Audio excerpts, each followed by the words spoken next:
আসসালামু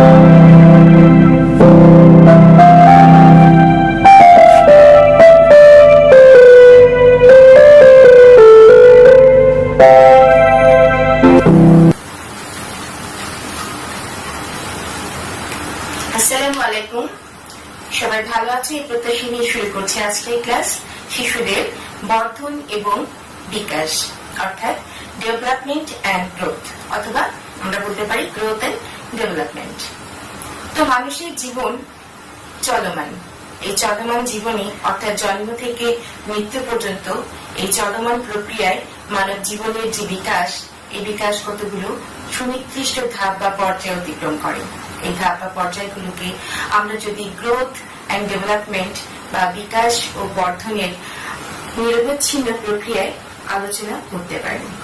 তা আমরা আজকে করব শিশুদের বর্ধন এবং বিকাশ, এবং এই বর্ধন ও বিকাশের যে নীতিগুলো আছে সেগুলো।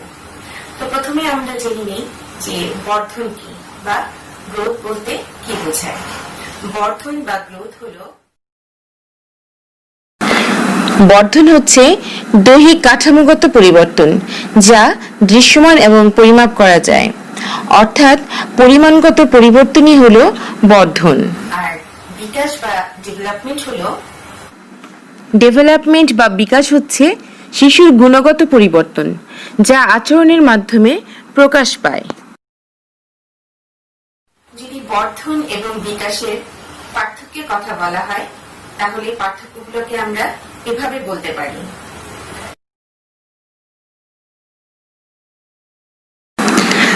বর্ধন হলো পরিমাণগত পরিবর্তন আর বিকাশ হলো গুণগত পরিবর্তন।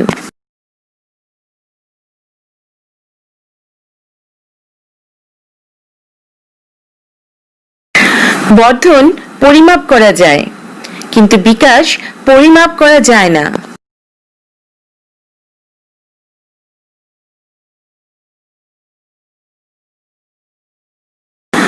পঁচিশ বছর বয়স পর্যন্ত বর্ধন হয়ে থাকে, আর বিকাশ ঘটে জন্ম থেকে মৃত্যু পর্যন্ত। এবং বিকাশের নীতি তোমাদের বইতে প্রায় 10টি নীতি দেওয়া আছে, আমরা সেগুলো পড়ব। আমি এখানে নীতিগুলোর হেডলাইন গুলো লিখে নিয়েছি। এই প্রত্যেকটা আমাদেরকে একটু একটু করে ডিটেলসে যেতে হবে, ডিটেলস লিখতে হবে। তো প্রথমে আমরা দেখে নিই নীতিগুলো কি এক নজরে। এক হলো বিকাশ পরিবর্তনের সঙ্গে সম্পর্কিত, অর্থাৎ ডেভেলপমেন্ট ইনভলভস চেঞ্জেস।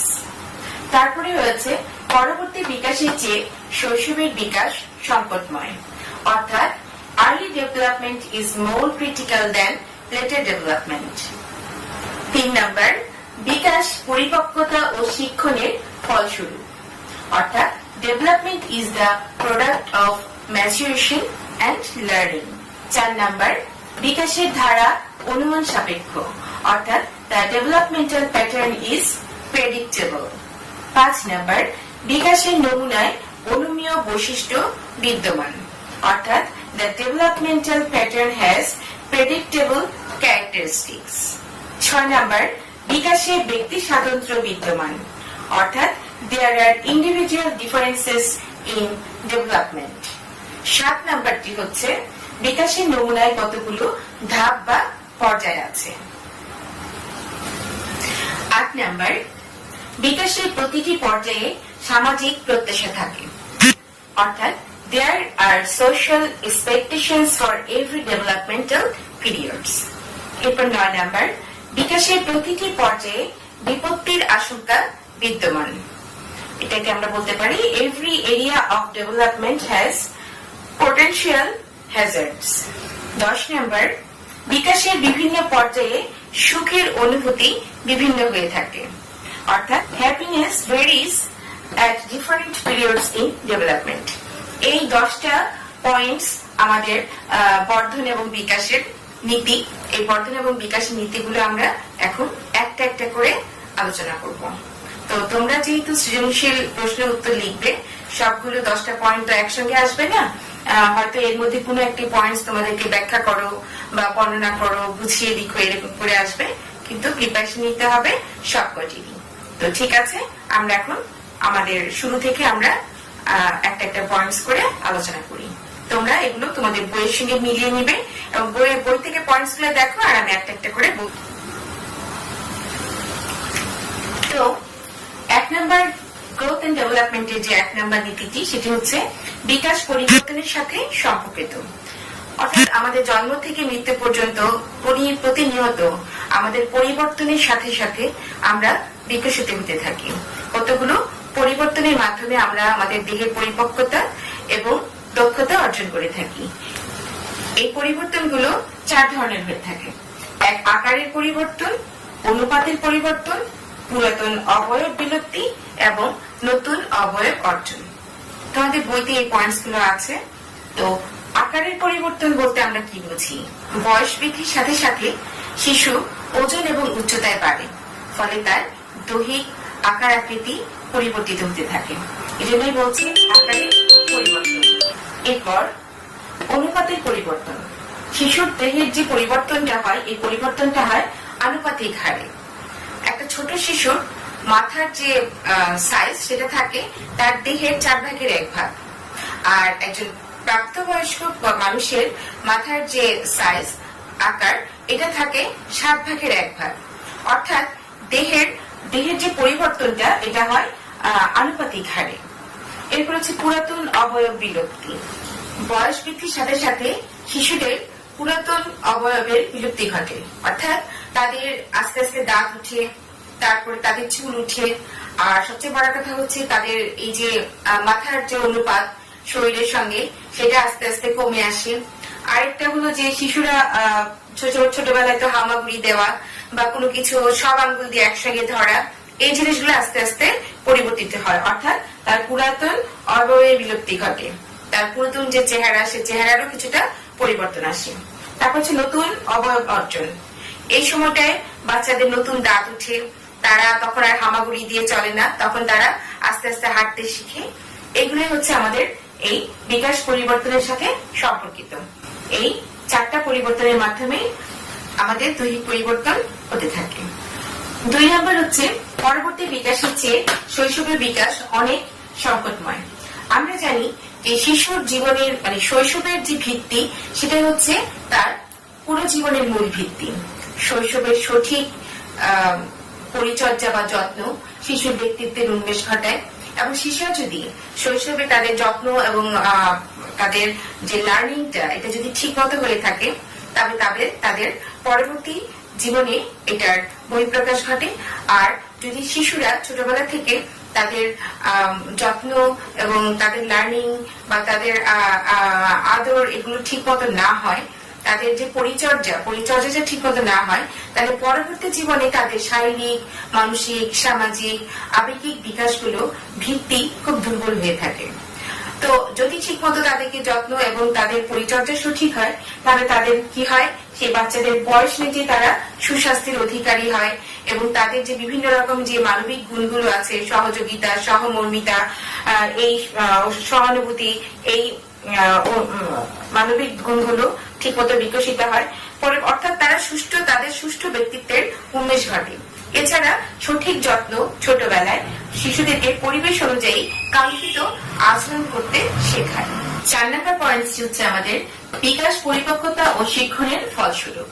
অর্থাৎ আমাদের বিকাশটা পরিপক্কতা এবং শিক্ষণ এই দুইটার একটা সংমিশ্রণের ফলে আমাদের বিকাশ এবং বর্ধন বা বিকাশ সাধিত হয়ে থাকে।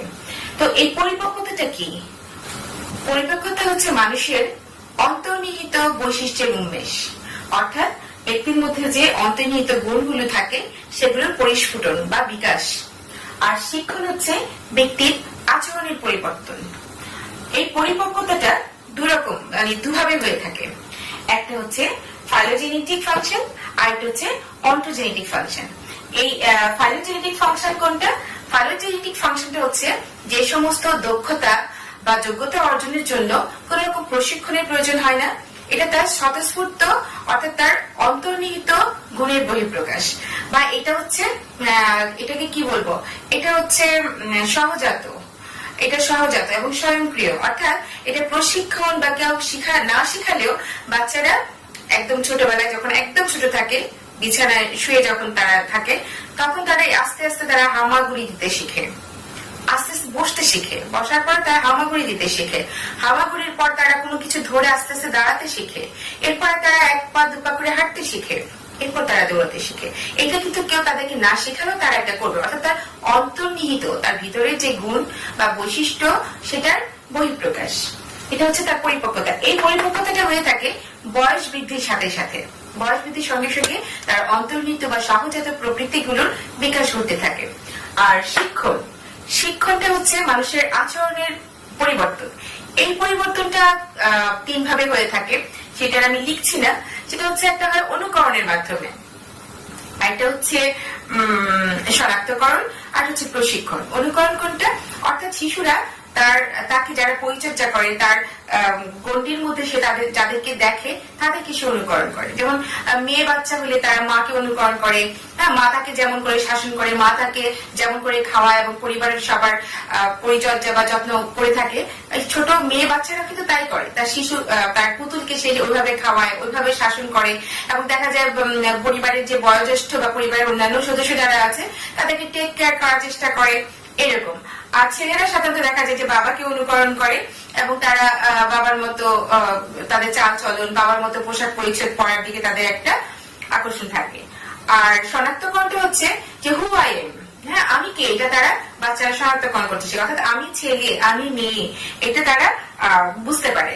তো এটা বুঝতে পরে তার দেখা যায় যে ওই মেয়েরা মায়ের মতো করে পোশাক পরতে চায়, মায়ের মতো করে আচরণ করে, ছেলেরা বাবার মতো পোশাক পরা, বাবার মতো আচরণ করা, এগুলো করে থাকে। আরেকটি হচ্ছে প্রশিক্ষণ। প্রশিক্ষণ হচ্ছে অর্থাৎ যেটা শেখাতে হয়, যেমন সাইকেল চালানো, তারপরে বিভিন্ন খেলাধুলা, গান শেখা, লেখাপড়া, এগুলো তাদেরকে প্রশিক্ষণের মাধ্যমে করতে হয়। একটু আমাকে বলা হয়নি যে ফাইলোজেনেটিক ফাংশনটা হচ্ছে তার অন্তর্নিহিত সহজাত যেটা বৈশিষ্ট্য, আর অন্টোজেনেটিকটা কিন্তু শেখাতে হয় প্রশিক্ষণের মাধ্যমে। এই পরিপক্কতাটা অর্জন করে থাকে, যেমন সাইকেল চালানো, সাঁতার শেখা, এটা। তো যাই হোক, আমাদের বিকাশ, পরিপক্কতা এবং শিক্ষণের ফলস্বরূপ এই পরিপক্কতা, বয়স বৃদ্ধির সঙ্গে সঙ্গে তার পরিপক্কতা এবং পারিপার্শ্বিক পরিস্থিতি থেকে, সমাজ থেকে, পরিবার থেকে তার যে শিক্ষণটা হয়, এই দুটা মিলেই তার বর্ধন এবং বিকাশ সাধিত হয়। অ্যাকচুয়ালি বর্ধন বলবো না, এক্ষেত্রে তার বিকাশটাই সাধিত হয়। এরপর আমরা চলে যাব 4 নাম্বার পয়েন্টে। 4 নাম্বার পয়েন্টটি হচ্ছে বিকাশের ধারা অনুমান সাপেক্ষ। অর্থাৎ আমরা মানে বিকাশের ধারা অনুমান সাপেক্ষ ব্যাপারটা হচ্ছে যে বাচ্চা কত বছর বয়সে বসবে, কত বছর বয়সে হামাগুড়ি দেবে, কত বছর বয়সে দাঁড়াতে পারবে, কত বছর বয়সে হাঁটতে পারবে, তার কখন দাঁত উঠবে, এই যে জিনিসগুলো, এই জিনিসগুলো হচ্ছে মোটামুটি সবার হয়তো সামান্য একটু এদিক সেদিক হয়, সামান্য এদিক সেদিক হয়, কিন্তু মোটামুটি এই বিকাশের ধারাটা অনুমান সাপেক্ষ। যেমন সাধারণত সবসময় বাচ্চাদের 6 মাসের দিকে দাঁত উঠে, কোনো কোনো বাচ্চা হয়তো একটু দেরি হয়, সেটা 8 মাস বা 9 মাসে হতে পারে, বাট এইটা কিন্তু মোটামুটি সবাই অনুমান করতে পারে যে হ্যাঁ 6 মাসে উঠবে, না উঠলে বলে যে ঠিক আছে 7 মাসে বা 8 মাসে হয়তো উঠবে। তো এই বিকাশের ধারাটা দুটা নীতি অনুসরণ করে, একটা হচ্ছে সেফালোকর্ডিয়াল ল, আর একটা হচ্ছে প্রক্সিমোডিস্টাল ল। এই সেফালোকর্ডিয়াল ল কোনটা? এটা হচ্ছে বিকাশের ধারা মাথা থেকে পায়ের দিকে অগ্রসর হয়, আর প্রক্সিমোডিস্টাল লটা হচ্ছে বিকাশ কাছ থেকে দূরে। আমি একটু বুঝিয়ে বলছি। এই সেফালোকর্ডিয়াল ল যেটা মাথা থেকে পা, সেটা হচ্ছে যে আমরা প্রথমে পড়েছি যে মাথাটা অনেক বড় থাকে এবং বাচ্চা মাথা নিয়ন্ত্রণ করতে পারে না, আচ্ছা মানে মাথা শক্ত করে রাখতে পারে না, পড়ে যায়। তো মাথার নিয়ন্ত্রণটা বাচ্চারা আগে শেখে, তারপর চোখের নিয়ন্ত্রণ, তারপর সে ঘাড়ের নিয়ন্ত্রণ করতে পারে, এরপর হাত, পা, এগুলো। এটা হচ্ছে আমার প্রক্সিমোডিস্টাল ল। আর সেফালোকর্ডিয়াল লটা হচ্ছে মাথা থেকে পা, অর্থাৎ তার মাথার যে আমরা আগে পড়েছি যে মাথা, কপাল, এগুলো দেহের 4 ভাগের 1 অংশ থাকে। তো এটা হয় কি আস্তে আস্তে মাথাটা ছোট হয়ে আসে আর শরীরের অন্যান্য অংশগুলো বাড়তে থাকে, অর্থাৎ মাথা থেকে আস্তে আস্তে পায়ের দিকে বর্ধনটা হতে থাকে। তো এটাকে বলা হচ্ছে সেফালোকর্ডিয়াল ল। আর যেটা অর্থাৎ তার নিয়ন্ত্রণ যেটা, সেটাকে বলা হচ্ছে প্রক্সিমোডিস্টাল ল। অর্থাৎ সে প্রথমে মাথা, তারপর তার চোখ নিয়ন্ত্রণ করতে শেখে, অর্থাৎ সে আগে শব্দ করলে যেমন সে এদিক ওদিক চারিদিকে তাকাতো বা সে দৃষ্টি নিবন্ধন করতে পারতো না কোনো একটা স্পেসিফিক বিষয়ের উপর, কিন্তু আস্তে আস্তে বাচ্চা সেটাও করতে পারে। এখন আমরা চলে যাচ্ছি 5 নাম্বার পয়েন্টে। 5 নাম্বারটি হচ্ছে বিকাশী নমুনায় অনুমেয় বৈশিষ্ট্য বিদ্যমান। অর্থাৎ বিকাশের নমুনায় এমন কিছু বৈশিষ্ট্য আছে যেগুলো আগে থেকেই অনুমান করা যায়, অর্থাৎ অনুমান সাপেক্ষ। সেগুলো আমরা একটু পয়েন্টসগুলো দেখে নিই। বিকাশের নমুনায় সাদৃশ্য রয়েছে, এটা অনুমান সাপেক্ষ। বিকাশের ধারা সাধারণ থেকে বিশেষের দিকে যায়। সকল বিকাশ চলমান এবং শরীরের ভিন্ন ভিন্ন অংশ ভিন্ন ভিন্ন হারে বর্ধিত হয়। আর 5 নাম্বারটা হচ্ছে বিকাশ পারস্পরিক সম্পর্কযুক্ত। আমি একটু এই পয়েন্টস গুলো তোমাদের এক্সপ্লেন করি, তোমরা একটু বোঝার চেষ্টা করবে। বিকাশের নমুনায় সাদৃশ্য রয়েছে, এটা হচ্ছে যে বংশ এবং বংশগতি এবং পরিচর্যার উপরে, যদিও বাচ্চাদের বর্ধন এবং বিকাশ একটু ভিন্ন ভিন্ন হতে পারে, কিন্তু কিছু বিষয়ে সমস্ত শিশুদের মধ্যেই একটা সাদৃশ্য বা মিল আছে। সেটা কোনটা? হতে পারে একটা বাচ্চা হয়তো তার বয়স অনুযায়ী একটু লম্বা হয়ে গেছে, বা একটা বাচ্চা বয়স অনুযায়ী তার থেকে খাটো আছে, সেটা অন্য কথা। বা কেউ হয়তো একটু আগে হাঁটা শিখছে, কেউ একটু পরে হাঁটা শিখছে, কেউ একটু আগে কথা বলা শিখছে, কেউ একটু পরে কথা বলা শিখছে। এটা যাই হোক না কেন, কিন্তু সব বাচ্চাদের মধ্যে একটা মানে বিকাশের নমুনায় কিছু সাদৃশ্য রয়েছে। সেটা হচ্ছে প্রথমে বাচ্চা উপর হবে, মানে বাচ্চা সোজা হয়ে শোয়া রাখলে তারা উপর হয়ে যাবে। তারপরে তারা কি করবে, বুক দিয়ে একটু একটু করে শরীরটাকে সামনে পিছনে নেওয়ার চেষ্টা করবে। এরপর বাচ্চারা আস্তে আস্তে হামাগুড়ি দিতে শিখবে। তারপরে তারা উঠে বসবে, বসার পরে তারা কোনো কিছু ধরে দাঁড়ানোর চেষ্টা করবে। তারপর তারা দাঁড়াতে পারবে, এরপর 1 পা 2 পা করে হাঁটবে, এবং তারপরে তারা ঠিক মতো হাঁটতে পারবে এবং দৌড়াবে। ঠিক তেমনি তাদের যে বিকাশ, যেটা ভাষার বিকাশ, সেটা প্রথমে কিন্তু বাচ্চা কথা বলতে শেখে না, পারে না, এটা কোনো বাচ্চাই না। হ্যাঁ, এই যে কোনো বাচ্চাই প্রথমে কথা বলতে পারে না, এটা হচ্ছে সাদৃশ্য। তার মধ্যে কোনো বাচ্চা হয়তো আগে বলতে পারে বা পরে বলতে পারে, সেটা ভিন্ন কথা। কিন্তু সাদৃশ্য রয়েছে যে প্রথমে তারা কলকুচন করে, উ আ এরকম করতে থাকে, বা মা আধা আধা বল যেটাকে আমরা বলি সেটা করে। তারপরে তারা আস্তে আস্তে তাদের বিকাশ হয়, অর্থাৎ পরিপক্কতা এবং শিক্ষণের ফলে তারা আস্তে আস্তে তাদের মধ্যে সেই কথা বলার প্রবণতাটা চলে আসে। তো যাই হোক, বিকাশের ধারা সাধারণ থেকে বিশেষের দিকে যায়। সাধারণ থেকে কোনটা? যেমন প্রথমে কিন্তু বাচ্চা এইভাবে গ্রিপ করে, একদম এইভাবে মুঠি করে ধরে, পরে আস্তে আস্তে বাচ্চা তার মধ্যে যখন পরিপক্কতা এবং শিক্ষণ আসে তখন সে কলম ধরতে শেখে। তো সাধারণ থেকে, সাধারণ কোনটা? যে সমস্ত শরীরটাকে একসঙ্গে টেনে নিয়ে হামাগুড়ি দেয়া বা বুক দিয়ে চলা, যেটা সেটা পরে আস্তে আস্তে সেটা স্পেসিফিক হয়, অর্থাৎ পরে আস্তে আস্তে সে দাঁড়াতে পারে, বসতে পারে, এরকম। তারপরে কলপূজন করে, পরে তাদের কথাগুলো স্পষ্ট হয়, তারা একদম স্পেসিফিক বোঝাতে পারে যে এইটা সে কি চাচ্ছে, সে তার সমস্যা কোথায়, বা সে তার অর্থাৎ মনের ইচ্ছেটা সে তখন প্রকাশ করতে পারে, অর্থাৎ স্পেসিফিক হয় তখন। সকল বিকাশ চলমান, জন্ম থেকে মৃত্যু পর্যন্ত বিকাশ কিন্তু কোথাও থেমে যায় না, এটা চলমান। যদিও আমাদের বর্ধনটা থেমে যায়, আমরা জানি যে সাধারণত জন্মের পর থেকে 25 বছর বয়স পর্যন্ত মানুষের দৈহিক বর্ধন সাধিত হয়ে থাকে। এরপরে যেটা জন্ম থেকে একেবারে, অর্থাৎ দোলনা থেকে মৃত্যু পর্যন্ত, জন্ম থেকে মৃত্যু পর্যন্ত মানুষের যেই বিকাশটা হয়, সেই বিকাশ হচ্ছে চলমান। অর্থাৎ মানুষের জ্ঞান, বুদ্ধিমত্তা, ভাষার বিকাশ, চিন্তা শক্তির বিকাশ, সৃজনশীলতার বিকাশ, এগুলো কিন্তু চলছে, চলমান। এই সকল বিকাশই হচ্ছে চলমান। শরীরের ভিন্ন ভিন্ন অংশ ভিন্ন ভিন্ন হারে বর্ধিত হয়। ভিন্ন ভিন্ন হারে, যেরকম একদম ছোটবেলায় বাচ্চাদের বর্ধনটা খুব দ্রুত হয়। জন্মের সময় বাচ্চাদের যে ওজন থাকে, 6 মাস বয়সে সেই ওজনটা তার দ্বিগুণ হয়ে যায়, এবং 1 বছর বয়সে সেই ওজনটা 3 গুণ। হ্যাঁ, কিন্তু এই 1 বছর 2 বছর বয়সে যে 4 গুণ, তারপরে কিন্তু বর্ধনটা আবার একটু স্লো হয়ে যায়। এরপরে তাদের বয়সন্ধিক্ষণ কালের পরে আবার এখানে একটু কথা আছে যে আমাদের শরীরের ভিতরে যে হৃৎপিণ্ড, ফুসফুস, পাকস্থলী আছে, এগুলো কিন্তু ছোটবেলায় এগুলোর বর্ধনটা খুব একটা হয় না। ছোটবেলায় কোন বর্ধনটা হয়? মাথাটা ঠিক থাকে, হাত পা এগুলো আকারটায় বড় হতে থাকে, এই বর্ধনটা দ্রুত হয়। আর যখন বয়সন্ধিক্ষণে পড়ে, সেই সময়টায় যে হৃৎপিণ্ড, তারপরে হচ্ছে ফুসফুস, পাকস্থলী, এগুলোর বর্ধনটা দ্রুত হয়। কাজেই আমরা বলতে পারি যে শরীরের ভিন্ন ভিন্ন অংশ ভিন্ন ভিন্ন হারে বর্ধিত হয়, ভিন্ন ভিন্ন সময়ে বর্ধিত হয়। বিকাশ পারস্পরিক সম্পর্কযুক্ত। বিকাশ পারস্পরিক সম্পর্কযুক্ত হচ্ছে যে আমরা প্রথমেই যেটা বলেছিলাম যে শিশুর কালে যদি তার যত্ন এবং পরিচর্যা সঠিক হয় তাহলে সেটা তার পরবর্তী জীবনের একটা ভিত্তি হয়ে দাঁড়ায়। সেটা কিরকম যে ছোটবেলায় যদি তার যত্ন এবং পরিচর্যা ঠিক মতো হয় তাহলে তার শারীরিক বিকাশটা সঠিক হয়। শারীরিক বিকাশ সঠিক হয়ে দেখা গেছে তার সেই শারীরিক বিকাশের সঙ্গে মিল রেখে তার ভাষার বিকাশ, তার আবেগিক বিকাশ, তার সামাজিক বিকাশ, এই সমস্ত বিকাশগুলো কি হয় ঠিক পরিপক্কতা লাভ করে এবং সেই বিকাশেও তার মধ্যে পরিণত একটা রূপ দেখা যায়। তো সেক্ষেত্রে বলছি যে বিকাশ পারস্পরিক সম্পর্কযুক্ত, অর্থাৎ একটা বিকাশ যদি ঠিক মতো হয় পরের বিকাশগুলোও ঠিক মতো হয়। আর ছোটবেলায় যদি তার শারীরিক বিকাশ ঠিক মতো না হয় তাহলে দেখা যায় পরবর্তীতে সে অসুস্থ হয়, রোগাক্রান্ত হয়ে থাকে, তার ভাষার বিকাশটা হয়তো দেরিতে হয়ে যায়, তার আবেগের বিকাশটা বা সবার সঙ্গে যে মেলামেশা করার যে একটা সামাজিক বিকাশ, এই বিকাশগুলা খুব মন্থর গতিতে হয় এবং সেই যথাসময় পরিপূর্ণতা বা পরিপক্কতা লাভ করে না। এরপরে আমরা চলে যাব 6 নম্বর পয়েন্টে।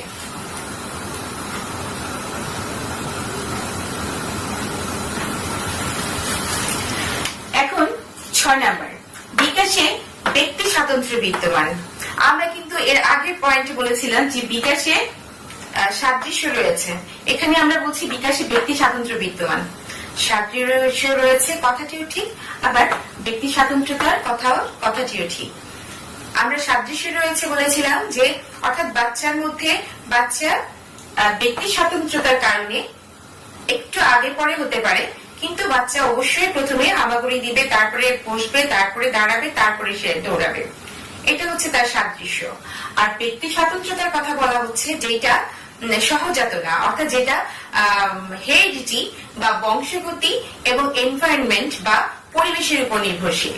অর্থাৎ একটা বাচ্চার আকার, তার গায়ের রং, তার চুলের ধরন, এই সবকিছু নির্ভর করে তার ব্যক্তি স্বাতন্ত্র্যতা, অর্থাৎ তার বংশগতির উপর। অর্থাৎ তার বংশের যে ধারা সে অনুযায়ী তার গঠনটা বা তার লম্বা হওয়াটা বা তার গায়ের রং, তার কথা বলার স্টাইল, তার চুলের ধরন, সেটা কি কোকড়া হবে নাকি প্লেন হবে, এগুলো নির্ভর করে। সুতরাং আমরা বলতে পারি ব্যক্তি স্বাতন্ত্র্যতা রয়েছে।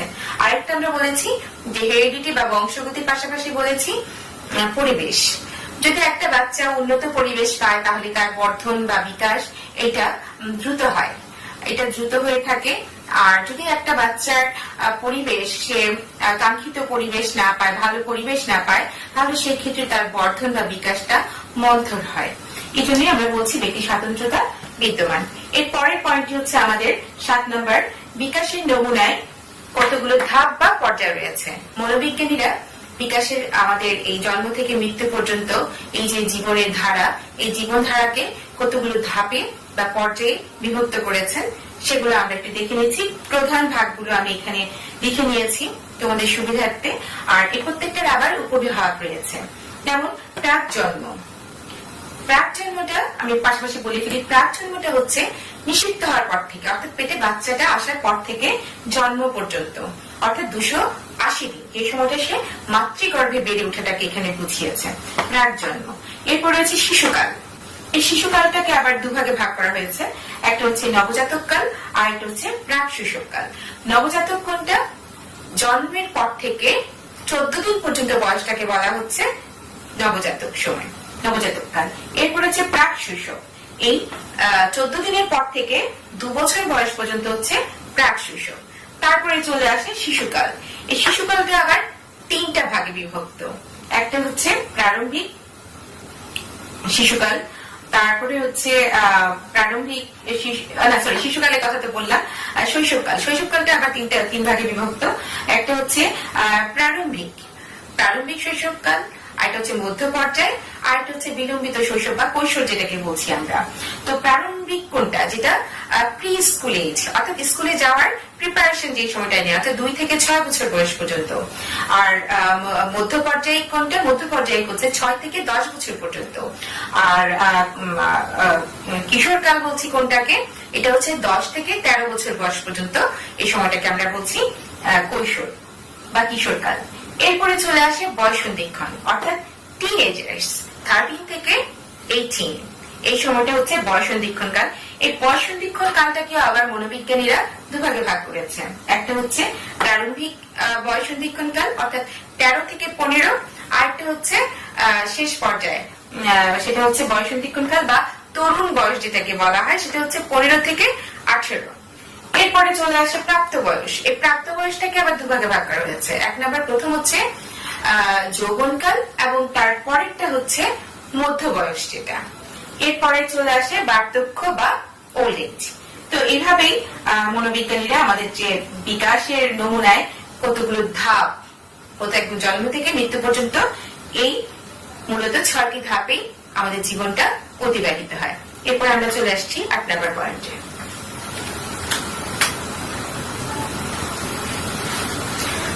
8 নম্বর পয়েন্টটি হচ্ছে বিকাশের প্রতিটি পর্যায়ে সামাজিক প্রত্যাশা থাকে। বিকাশের প্রতিটি পর্যায়ে সামাজিক প্রত্যাশা থাকে। হ্যাঁ, একটা বাচ্চা যখন বড় হতে থাকে, সমাজ তার কাছ থেকে কিছু আশা করে। হ্যাঁ, তার কিছু যোগ্যতা, দক্ষতা, তার কিছু নৈপুণ্য, এগুলা প্রত্যাশা করে থাকে। অর্থাৎ সমাজ এগুলো স্বীকৃত। আর ওগুলো যদি বাচ্চার মধ্যে গড়ে না ওঠে, তাহলে তাকে কি বলা হয়? অর্থাৎ সমাজে যদি সেগুলো গ্রহণযোগ্যতা না পায়, তাহলে সেটাকে বলা হয় প্রতিবন্ধী।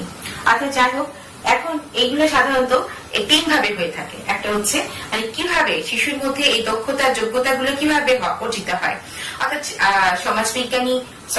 মনোবিজ্ঞানী হেভিংহার্স্ট তিনি বলছেন যে প্রত্যেকটা, আমরা যে ধাপগুলো একটু আগে দেখেছি, যে 6টা ধাপ দেখেছি, প্রত্যেকটা ধাপে ব্যক্তি বা শিশু বা ব্যক্তি যে যোগ্যতা, দক্ষতা অর্জন করে, সেগুলো হচ্ছে তার সেই বয়সের ডেভেলপমেন্টাল টাস্ক। অর্থাৎ প্রত্যেকটা বয়সেই কিছু না কিছু ডেভেলপমেন্টাল টাস্ক থাকে, যা তার পরবর্তী বিকাশকে ত্বরান্বিত করে। অর্থাৎ একদম যখন সে নবজাতক থাকে তখন সে একরকম, যখন সে প্রাক শৈশব তখন সে দাঁড়াতে শিখে, হাঁটতে শিখে, ওই সময়টায় ওইটাই তার কাছ থেকে সমাজ প্রত্যাশা করে। তো যাই হোক, তো এই যে আমরা ডেভেলপমেন্টাল টাস্ক যেটাকে বললাম, অর্থাৎ ব্যক্তি বা শিশু তার প্রত্যেকটা বয়সে, নির্দিষ্ট বয়সে যে ধাপ বা পর্যায়ে রয়েছে, প্রত্যেকটা ধাপে কি কি যোগ্যতা, দক্ষতা, নৈপুণ্য অর্জন করবে, সেটা হচ্ছে তার ডেভেলপমেন্টাল টাস্ক। এই টাস্কটা 3 ভাবে হতে পারে। একটা হচ্ছে ফিজিক্যাল ম্যাচুরেশনের মাধ্যমে, অর্থাৎ শারীরিক পরিপক্কতার মাধ্যমে যেটা হয়, অর্থাৎ সে দৌড়াতে শিখে, হাঁটতে শিখে, বসতে শিখে, কথা বলতে শিখে, এটা হয় ফিজিক্যাল ম্যাচুরেশনের কারণে এই জিনিসগুলো ঘটে। আর একটা হচ্ছে কালচারাল প্রেশারস অফ সোসাইটি, অর্থাৎ সামাজিক চাপের কারণে তার মধ্যে যেই জিনিসগুলো গড়ে ওঠে, সেটা হচ্ছে সামাজিক মানে চাওয়া। সেটার কারণে মানুষ কি হয়, যেমন কালচারাল বিভিন্ন জিনিসপত্র শেখা, নাচ গান, এগুলো শেখা, লেখাপড়া শেখা, এই জিনিসগুলো আমাদের মূলত এই সামাজিক চাহিদার প্রেক্ষাপটে গড়ে ওঠে। এরপর হচ্ছে পার্সোনাল ভ্যালুস এন্ড ইন্সপাইরেশন। এই পার্সোনাল ভ্যালুস এন্ড ইন্সপাইরেশনটা হচ্ছে, এটা হচ্ছে ব্যক্তির স্বাতন্ত্র্যতা বোধ।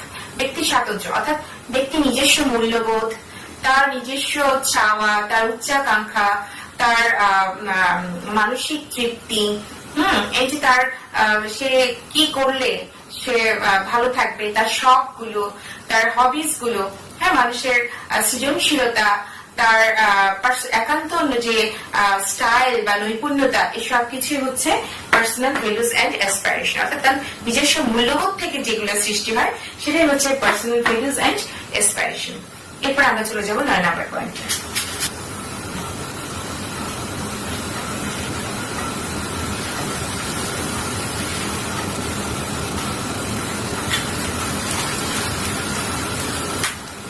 নয় নম্বর পয়েন্টটি হচ্ছে বিকাশের প্রতিটি পর্যায়ে বিপত্তির আশঙ্কা বিদ্যমান। অর্থাৎ এই যে চলমান একটা বিকাশ প্রক্রিয়া, যেটা জন্মের পর থেকে মৃত্যু পর্যন্ত চলমান, সেই চলমান বিকাশের পর্যায়ে, বিভিন্ন পর্যায়ে বিপত্তির আশঙ্কা বিদ্যমান। অর্থাৎ আমরা দেখেছি 6টি ভাগ, জীবনের এই যে কোনো সময় যে কোনো রকমের বিপত্তি আসতে পারে। ছোট বয়সে একরকম এবং তার পরবর্তীতে অর্থাৎ বয়স ভেদে বিপত্তির আশঙ্কা ভিন্ন ভিন্ন রকম হয়ে থাকে যদিও, কিন্তু প্রত্যেকটা পর্যায়ে বিপত্তির আশঙ্কা বিদ্যমান এবং এক একটা পর্যায়ে এক এক রকম বিপত্তি সেটা পরবর্তী যে পর্যায়ে সেই পর্যায়টাকে বাধাগ্রস্ত করে, বিলম্বিত করে এবং সেই বিকাশটাকে শুধু বাধাগ্রস্তই বলবো না, সেটাকে রিটার্ডেড করে অর্থাৎ প্রতিবন্ধকতা সৃষ্টি করে। সেটা কিরকম? যেমন ছোটবেলায় যেটা হয়, ছোটবেলায় একদম ছোটবেলায় তাদের দেখা যায় যে বিভিন্ন রকম রোগাক্রান্ত হওয়া। অনেক শিশুরা আছে যে ঘন ঘন রোগে আক্রান্ত হয়, তার ইমিউনিটি রোগ প্রতিরোধ ক্ষমতা কম থাকে, বা সে ঘন ঘন পেটের অসুখে ভোগে, ঘন ঘন তার নিউমোনিয়া, শ্বাস প্রশ্বাসের সংক্রমণজনিত রোগ হয়ে থাকে। এই যে তার বারবার তার গ্রোথ এবং ডেভেলপমেন্টে বাধাপ্রাপ্ত হচ্ছে, এটা কিন্তু তার পরবর্তী যে বিকাশটাকে বিলম্বিত করে। ঠিক তেমনি তার বয়স সন্ধিক্ষণে তার প্রাক স্কুলগামী বয়সটা সে যদি ঠিক মতো লিখতে পড়তে না শেখে, তার যদি পরিপক্কতা ভাবে না আসে, দেখা যাচ্ছে যে তার যে বয়সে যারা স্কুলে যাচ্ছে তার স্কুল গোয়িং সময়টা দেরি হয়ে যাচ্ছে। কথা বলতে দেরি হলে তার পরবর্তী পর্যায়ে তার প্রত্যেকটা জিনিসই কিন্তু আস্তে আস্তে দেরি হতে থাকে। তার স্কুলে যাওয়াটা দেরি হতে থাকে, তার লেখাপড়া শেখাটা দেরি হতে থাকে। এভাবে প্রত্যেকটা স্টেপে যে এসে পিছিয়ে যায়। আর প্রত্যেকটা পর্যায়ে বলেছি, প্রত্যেকটা পর্যায়ে বয়স সন্ধিক্ষণ কালে বাচ্চারা তখন মেলামেশা, তাদের বন্ধুদের প্রতি আগ্রহী হয়ে থাকে বেশি। তো ওই সময়টা দেখা যায় যে বন্ধুদের সঙ্গে মেলামেশা করতে যেয়ে তারা নানান ধরনের, যদি তার সঙ্গী নির্বাচন যথাযথ এবং সঠিক না হয়, তাহলে তারা নানান রকম সামাজিক সমস্যা, যেগুলো মানে অসামাজিক কার্যকলাপে তারা জড়িয়ে পড়ে। মিথ্যে কথা বলা, বাইরে সময় কাটানো, অ্যাগ্রেসিভ আচরণ দেখানো, বড়দেরকে মান্য না করা, ছোটদেরকে স্নেহ না করা, নানান রকমের বয়স সন্ধিক্ষণ কালে তারা নানান রকমের অপরাধে জড়িয়ে পড়ে। ঠিক তেমনি পরবর্তী সময়েও যদি তারা মানে হঠাৎ করে দুর্ঘটনা করতে পারে, সংক্রামক ব্যাধিতে আক্রান্ত হতে পারে, নানান রকমের বিপত্তি যে কোনো পর্যায়ে আসতে পারে। 10 নম্বর পয়েন্টটি হচ্ছে বিকাশের বিভিন্ন পর্যায়ে সুখের অনুভূতি ভিন্ন ভিন্ন হয়। সুখ হচ্ছে একটা শিশুর সাফল্যের ভিত তৈরি করে এবং শৈশবকালটা হচ্ছে সবচেয়ে সুখী একটা সময়, সবচেয়ে সুখময় একটা সময় শৈশব। প্রত্যেকের শৈশব স্মৃতি খুব সুখময় হয়ে থাকে। তো এই ক্ষেত্রে একটি কথা, সেটি হচ্ছে যে বাচ্চারা যদি সুখী পরিবেশে গড়ে ওঠে, অর্থাৎ তারা যদি বড়দের স্নেহ একটা অনুকূল পরিবেশে বড় হয়, সেই ক্ষেত্রে এবং তাদের বিকাশটা অন্যরকম হয়। আর যে সমস্ত বাচ্চারা সবসময় কঠোর শাসনে বড় হয়, নানান রকম অনুশাসন, শাসন এবং তাদের পরিবেশ যদি অনুকূল না হয়, সেক্ষেত্রে ওই বাচ্চাদের পরবর্তী বিকাশগুলো বাধাপ্রাপ্ত হয় এবং তাদের মধ্যে সবসময়ই তাদের যে মানসিক বিকাশ, তাদের সামাজিক বিকাশ, আবেগিক বিকাশ, সব জায়গাতেই কিছু না কিছু পার্থক্য পরিলক্ষিত হয় সেই সুখী বাচ্চাদের তুলনায়। সেজন্য এই বিকাশের বিভিন্ন পর্যায়ে সুখের যে অনুভূতি, সেটা যদিও ভিন্ন ভিন্ন, তারপরেও তার মূল ভিত্তিটা হচ্ছে শৈশবের সুখময় স্মৃতি। তো এই ছিল মোটামুটি আমাদের গ্রোথ এন্ড ডেভেলপমেন্ট, অর্থাৎ বর্ধন এবং বিকাশ। তো তোমাদের প্রথমেই বলেছি বর্ধন এবং বিকাশ, যদি তোমাদের প্রশ্নগুলো এরকম হতে পারে, বর্ধন বলতে কি বোঝায়, বিকাশ বলতে কি বোঝায়, যে সেটা সৃজনশীল 1 নম্বরের উত্তর হয়ে থাকে, তাহলে তোমরা ছোট করে লিখে দিবে যে বর্ধন বলতে বোঝায় পরিমাণগত পরিবর্তন, আর বিকাশ বলতে বোঝায় গুণগত পরিবর্তন। পরিমাণগত পরিবর্তন যেটা আকার, ওজন, উচ্চতা এগুলো, আর বিকাশ বা গুণগত পরিবর্তন হচ্ছে ভাষার বিকাশ, চিন্তা শক্তির বিকাশ, তার বুদ্ধির বিকাশ এগুলো। আর যদি পার্থক্য বলে তাহলে প্রথমত বলবে যে গুণগত পরিবর্তন, আর একটা হচ্ছে পরিমাণগত পরিবর্তন। আর বর্ধন যেটা, সেই বর্ধন হচ্ছে আমাদের জন্মের পর থেকে 25 বছর বয়স পর্যন্ত হয়ে থাকে, আর বিকাশ হচ্ছে আমাদের জন্মের পর থেকে একদম মৃত্যু পর্যন্ত হয়ে থাকে। আর বর্ধন বিকাশের যে বৈশিষ্ট্যগুলো আছে তার মধ্যে প্রথম যেটা আমরা বলেছি যে আকারের পরিবর্তন, অনুপাতের পরিবর্তন, পুরাতন আদলের বিলুপ্তি, নতুন আদল বা বৈশিষ্ট্য লাভ, এগুলো তো মোটামুটি কমনই থাকবে। এইভাবেই তোমরা এই চ্যাপ্টারটি শেষ করবে। আর আজকে আমি মূলত এই গ্রোথ এবং ডেভেলপমেন্টের যে চ্যাপ্টারটি আছে এটা মোটামুটি শেষ করে দিলাম।